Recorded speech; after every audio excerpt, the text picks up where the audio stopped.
To preserving the vast customs of a vibrant cultural heritage. Welcome to In Conversation, folks. We come to you from Washington, D.C. My name is Ramesh. And I'm Aastha. And tomorrow in Washington, D.C., on television, all the political pundits are going to be talking about this past Tuesday's election. Of course. You know, this whole Tea Party process has really begun to evidence itself now in the election process, and you are going to see Nikki Haley become a very prominent figure going forward. Well, that is true, but at the same time, I remember some time ago, everybody said those are kooks. But now everybody is really, including Democrats, are thinking Tea Party has legs. The Tea Party movement has tapped into some sort of a mindset for a certain population here in the United States of America. And what's amazing to me is when Rand Paul won his election, people thought he's an anomaly. Okay, fine, you know, you have one person, he has recognition because of Ron Paul, his father. And yet now you have a legitimate second person who has stepped up to the political stage on a national front. So I think the Democrats are going to have to pay attention to what's going on with the Tea Party movement.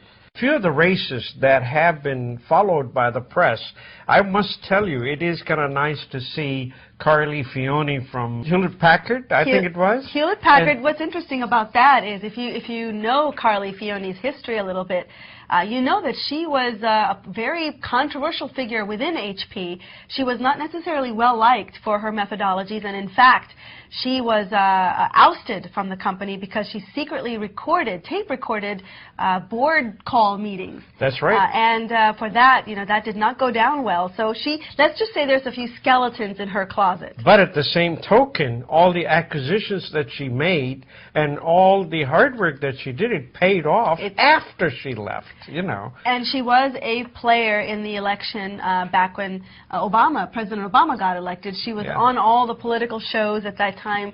So I'm not surprised to see her on the political stage. But Tea Party, folks, is here to stay. In fact, Ross Perot made a statement the other day that he's going to actually finance a third party in the United States. Now, that'll be something different. Well, it'll be the second time he's attempted that. Yeah. But I think in some ways the Tea Party movement could come back to bite the Republicans. Here what you have is you have the Republican base that's essentially split between the Tea Party people and those that have more mainstream, or I would say centralized views within the Republican Party. So it's the Republican vote that could I disagree with you. It's the Democrats, too. They are on the hook because the deficits this year, the past year, have really gone sky high. Everybody's scared. They are looking at Europe and they're saying, whoa, we need to cut it down. And that's the birth of Tea Party.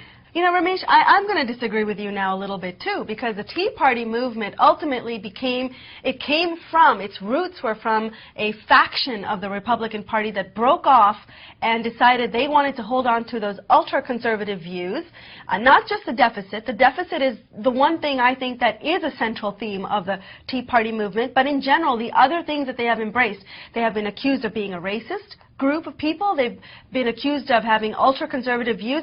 I don't think for those other views that they're going to attract Democrats or anybody who's got more centralized views. I think the deficit is probably the only thing they have that might resonate with the Democrats. But, again, the politics of it is kind of interesting. It is. And we live in Washington, D.C., so we enjoy all of that. And tomorrow, you will enjoy the best of it. Moving on, folks, you have to admit Michelle Obama, our First Lady, has started something which is getting traction. It's called Let's Move. There are too many kids in our schools that are obese. I saw the figure. It was more like 60% of the children. And she has made it her mission, her life's mission, to make sure she reduces that percentage. And she's got a fantastic program. Not only that she did come out with gardening, vegetables, and the others the kids should eat, but she recruited 1,000 chefs around the country and asked them that you need to adopt a school. Now, right here in D.C., you have Todd Gray and some of the other famous chefs that actually have come out to help her. They've gone to these schools, they have eaten the food over there, and they said, man, we need to demonstrate with pitchforks the food they're serving our children should actually be thrown out. So they showed them how to eat healthy food. These are top chefs. Government only pays $2.62 for lunch. So that is challenged at this time. I think it's great. I mean, if we cannot afford a healthy meal in the kinds of dollars, in this case you mentioned it's only within $2.60 that they have to provide a nutritious, well-balanced meal. That's a challenge. I mean, if you think about going to the grocery store, if you buy healthy produce and healthy products, it's always more expensive than bad food. Fast food is bad for you, and yet it's so cheap, people generally eat fast food.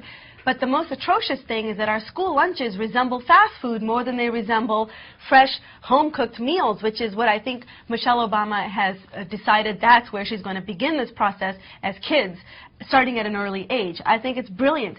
You know what else I think? This whole concept of gardening seems so very old-fashioned, right?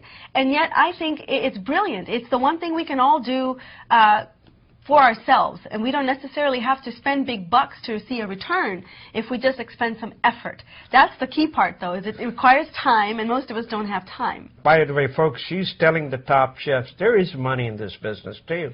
You're looking at 30 to 40 million meals. I mean, that's a lot of meals. If you can ramp it up and, you know, sort of spread it out just like technology, you can do the healthy food. Michelle Obama, she might be onto something with traction here. Well, moving on, I'm sure many of you saw the story in the Post about the USAID director, Rajiv Shah, who became very popular during the whole earthquake in Haiti disaster from a few months ago.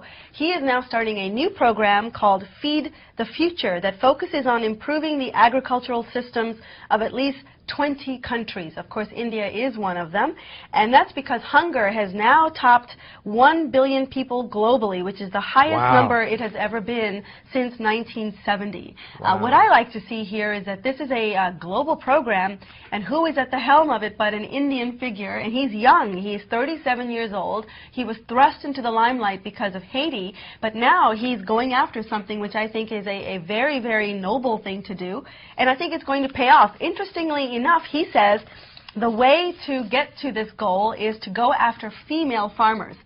This is the part of the story that's really interesting. According to him, women play a tremendous role in both producing food and making sure it gets to children and vulnerable populations. They account for more than 70% of all farm labor in sub-Saharan Africa, for example.